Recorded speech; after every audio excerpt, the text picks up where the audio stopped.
Mike Enriquez para sa Investigador. Mga kaibigan, marami na pong kontrobersiya nangyayari sa showbiz. Kaya sa araw na to atin pong tututukan ng mga showbiz na usapin. Ang ating pong panauhin.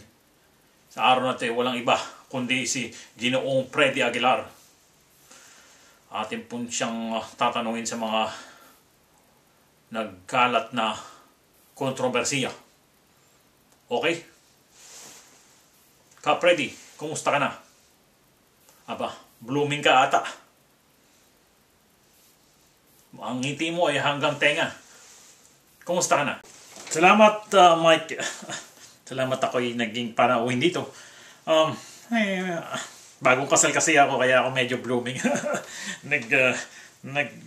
Honeymoon pa nga kami dyan sa Star City. Sumakay kami sa mga karnaval. Yung misis ko, gustong-gusto niya sumasakay sa mga rides. Doon ko siya itong sombrero ko, doon ko nabili. Ang una pong usapin sa araw na to ay ang nangyaring pananampal ni Ann Cortez sa isang lokal na club sa Maynila. Hindi lang yun. Hindi lang isang katutak na tao kanya sinampal, kundi meron pa siya sinigawa na sinabihan na, I can buy you, your friends, and this club. Nakalungkot isipin to. Dahil si Ann Cortez ay tinuturing na magandang ugali sa showbiz. Ka Freddy, anong masasabi mo rito?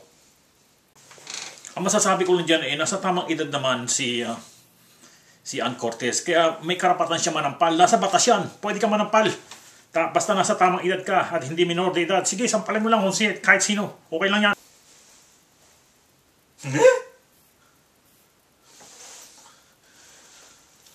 Pakaibigan, ang ating pangalawang usapin ay ang kontrobersiya ng Tanduay Girl. Maraming usap-usapan sa social media na hindi nila nagustuhan ang pagpili kay Heart Evangelista para maging Tanduay Girl. Hindi na daw siya masyadong fresh.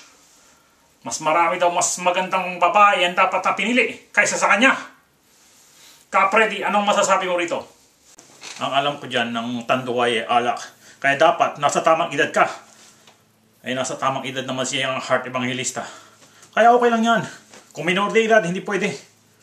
Kung minor de edad, magkakaroon ka ng problema dyan. Kaya huwag basta patulan ng mga minor de edad. Kailangan nasa tamang edad, okay? Nangisilang ka sa mundong ito. Salamat. Salamat, Mike. Pasensya ka na, hindi ko na maiwasang kumanta.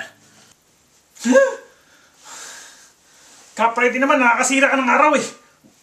Tama na nga itong interview na to. Wala naman ako nakuha sa inyo. Hanggang dito na lang. Mike Enriquez para sa Investigador.